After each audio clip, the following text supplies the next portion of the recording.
Hi అండి, అందరూ బాగున్నారా? ఒక రెసిపీతో మీ ముందుకైతే వచ్చానండి. అదేంటంటే పనసపిక్కలు గుడ్లు కర్రీ.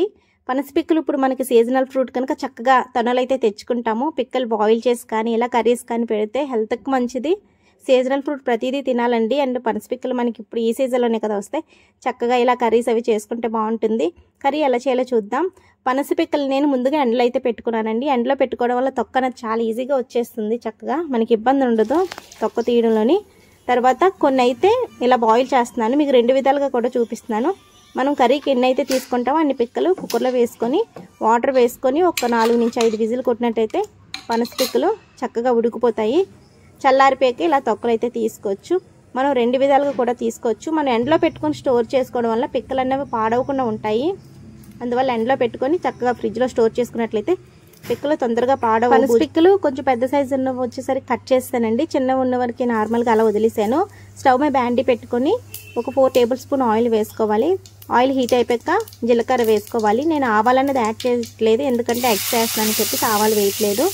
తర్వాత జీలకర్ర వేగిపోయాక 2 మీడియం సైజు ఉల్లిపాయలు చిన్న చిన్న ముక్కల కింద కట్ చేసుకొని వేసుకోవాలి. అలాగే పచ్చిమిర్చి 2 పచ్చిమిర్చి కట్ చేసుకొని కొంచెం ఉప్పు కూడా వేసేస్తున్నాను, కల్లుప్పు. ఎందుకంటే మనం ఉప్పు వేయడం వల్ల ఉల్లిపాయలు అనేది తొందరగా వేగుతాయి. చక్కగా ఇలా లో ఫ్లేమ్లోని బాగా వేయించుకోవాలి. ఇది బాగా వేగిపోయాక అల్లం వెల్లుల్లి పేస్ట్ కూడా 1 టేబుల్ స్పూన్, అప్పటికప్పుడు దంచిన అల్లం వెల్లుల్లి పేస్ట్ అయితే టేస్ట్ బాగుంటుంది. 1.5 టేబుల్ స్పూన్ ఈ అల్లం వెల్లుల్లి పేస్ట్ అయితే వేస్తున్నాను.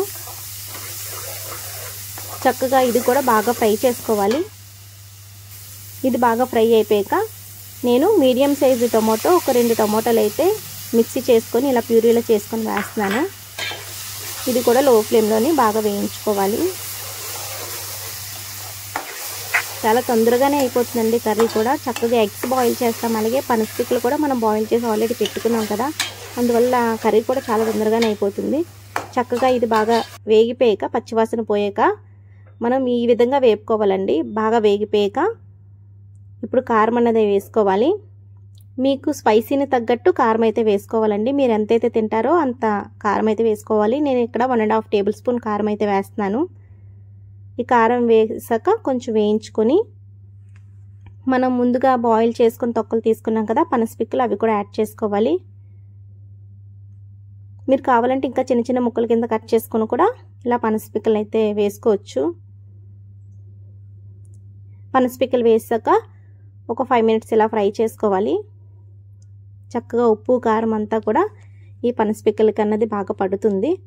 తర్వాత కొంచెం ధనియాల పొడి, కొంచెం జీలకర్ర పొడి వేసినట్లయితే మంచి టేస్ట్ అయితే బాగుంటుంది, మంచి అరోమా వస్తుంది. ఇది వేసాక ఇప్పుడు వాటర్ అనేది యాడ్ చేసుకోవాలి. ఒక 1.5 టేబుల్ స్పూన్ గ్లాస్ వాటర్ అయితే వేసుకొని ఒక 5 మినిట్స్ మూత పెట్టుకొని మీడియం ఆర్ లో ఫ్లేమ్లోని ఉంచాలి. తర్వాత వచ్చేసరికి మనం కొంచెం ఉడికాక మనం ఇప్పుడు ఎగ్స్ అయితే వేసుకోవాలండి.